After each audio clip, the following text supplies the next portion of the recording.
আবারও আল-আকসা মসজিদে হামলা চালিয়েছে ইসরায়েলি দখলদাররা। স্থানীয় গণমাধ্যমগুলোর তথ্য মতে পাস ওভার ছুটির তৃতীয় দিনে শত শত ইসরায়েলি দখলদার ইসরায়েলি পুলিশের কঠোর নিরাপত্তায় জেরুজালেমের পবিত্র আল-আকসা মসজিদে হামলা চালিয়েছে। মঙ্গলবার সকাল পর্যন্ত ৭০০-র বেশি দখলদার এই পবিত্র স্থানটিতে প্রবেশ করেছে। একই সময়ে হাজার হাজার ইসরায়েলি দখলদার আল-আকসার সংলগ্ন ওয়েস্টার্ন ওয়াল প্রাঙ্গণে জমায়েত হয়ে প্রিস্টলি ব্লেসিং নামক ধর্মীয় আচার পালন করেছে। ইসরায়েলি কর্তৃপক্ষ পাস ওভার ছুটির অজুহাতে দখলদারদের এই হামলার সুযোগ করে দিচ্ছে এবং পুরো সপ্তাহ জুড়েই এই আগ্রাসন অব্যাহত থাকবে বলে জানা গেছে। বিপরীতে ফিলিস্তিনিদের মসজিদে প্রবেশের ওপর কঠোর বিধিনিষেধ আরোপ করা হয়েছে।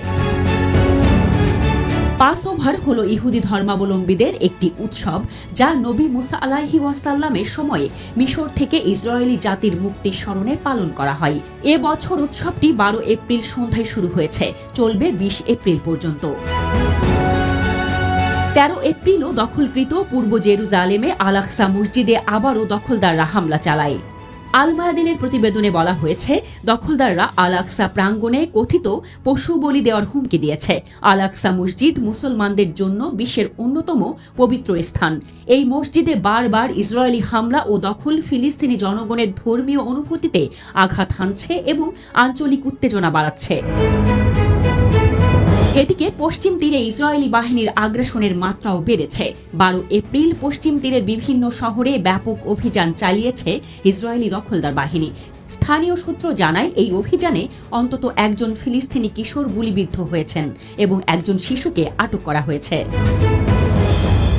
নাবলুসের দক্ষিণ পূর্বে কারিউত শহরে অভিযান চালিয়ে ইসরায়েলি বাহিনী কারফিউ জারি করে এবং বেসামরিক নাগরিকদের লক্ষ্য করে গুলি চালায়। একই সময়ে বেইত লাহমের কাছে বেইত ফাজ্জার এলাকায় সংঘর্ষে একজন যুবক গুলিবিদ্ধ হন। এছাড়া আরও একজন আহত হওয়ার খবর পাওয়া গেছে। একই সময় নাবলুসের পশ্চিমে বেইত ইবা আল খালিলের উত্তর পূর্বে সাইর এবং দৌড়ার পশ্চিমে বেইত আওয়ায়ও অভিযান চালায় ইসরায়েলি সেনারা। নাবলুসের পূর্বে আল মাসাকিন আল শারিয়া এলাকা থেকে এক ফিলিস্তিনি শিশুকে আটক করা হয় এবং প্রত্যক্ষদর্শীরা জানায়, আটককালে শিশুটিকে শারীরিক নির্যাতন করা হয়।